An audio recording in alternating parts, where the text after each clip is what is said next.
میخواهم بنده‌ات باشم، به هیچ چون و چرایی.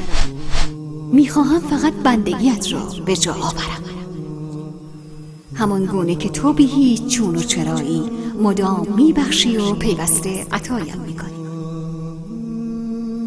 میخواهم زین پس فقط و فقط و خالصانه تو را ستایش کنم. ای محبوب بی همتایم، میدانم که مقداری دیر آمدم و میدانم که چه سنگین بار و پرگناه بر آستان مهرت داخل گشتم. با قامتی خمیده گشته از عصیان‌ها، دستانی آکنده از معاصی، پاهایی خسته از دویدن در کوره راه‌های نافرمانی، درونی انباشته از لقمه‌های حرام، چشمانی مملو از تیره‌های مسموم نگاه‌های شیطانی، گوش‌هایی پر شده از آواهای زشت و مسموم و با زبانی خشکیده از تکرار دروغ‌ها، غیبت‌ها و ناسزاها آمدم. آس و پاس بی هیچ داد و توشه به درگاهت داخل شدم و امید دارم که باز هم در زمره جماعت توابین خود پذیرایم باشی.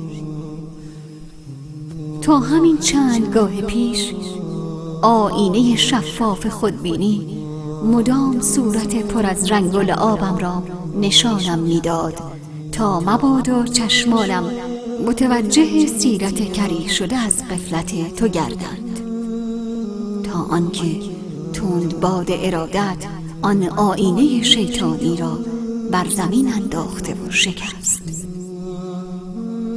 وقتی که پس از سالها دوری از یاد و ذکر و عبادتت مجالی برای نگریستن در آبگینه زلال آیاتت را یافتم، ناگهان زنی فرو افتاده در منجلاب بیدینی را دیدم.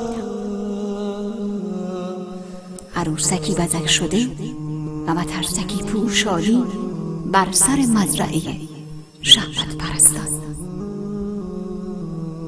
منی که به گمانم در رویای آزادی زنانه‌ام و فرار از قید و بندها و زنجیرهایی که مردان بر دست و پایم زده بودند، حریم‌ها و حرمت‌های دین الهی را پاره کرده بودم، در آخر به جای آزادگی زنانه با ابزاری شهوت‌آلود برای ارضای هوس‌های مردان هرزه در عوض خود مواجه شدم.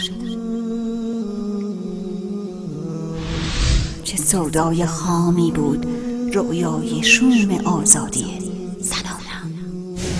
در روزگاری کمی دورتر، عصر مادر بزرگم، دختران خانه با چادر سفید عفت و نجابت و پاک دامنیشان پای به خانه بخت می‌گذاشتند. پاک دامنی کابینشان بود و مهر و وفای مردشان مهریه ایشان.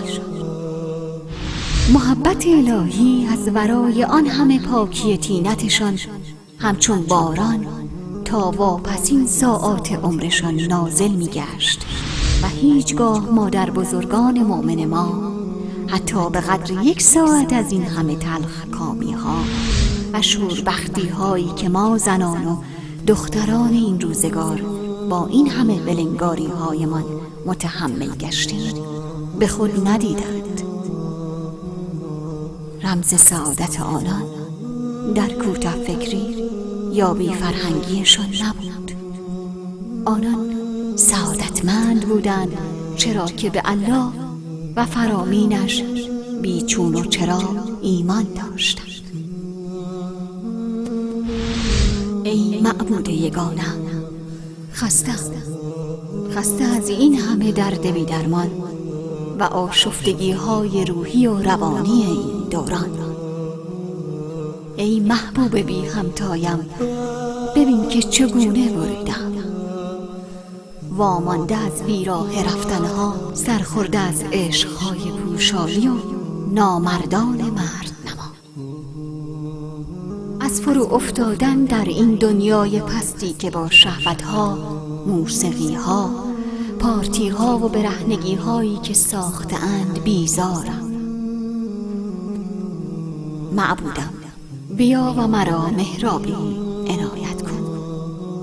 اگر اطاعت و عبادت از تو بردگیست، اگر مطیع اوامر مملو از صیانت و حفاظت و کرامت تو عقب ماندگیست، ای دنیای افسونگر و فرو افتاده در دامن ابلیس، من برده ای عقب افتاده و نادانم، مرا رها کن. دیگر میخواهم بی هیچ چون و چرایی بندگیت کنم. مرا دریاب و بپذیر ای یگان تواب مهربان و هدایتگر گمراهان. باز هم مثل همیشه بی هیچ شرطی مرا بپذیر.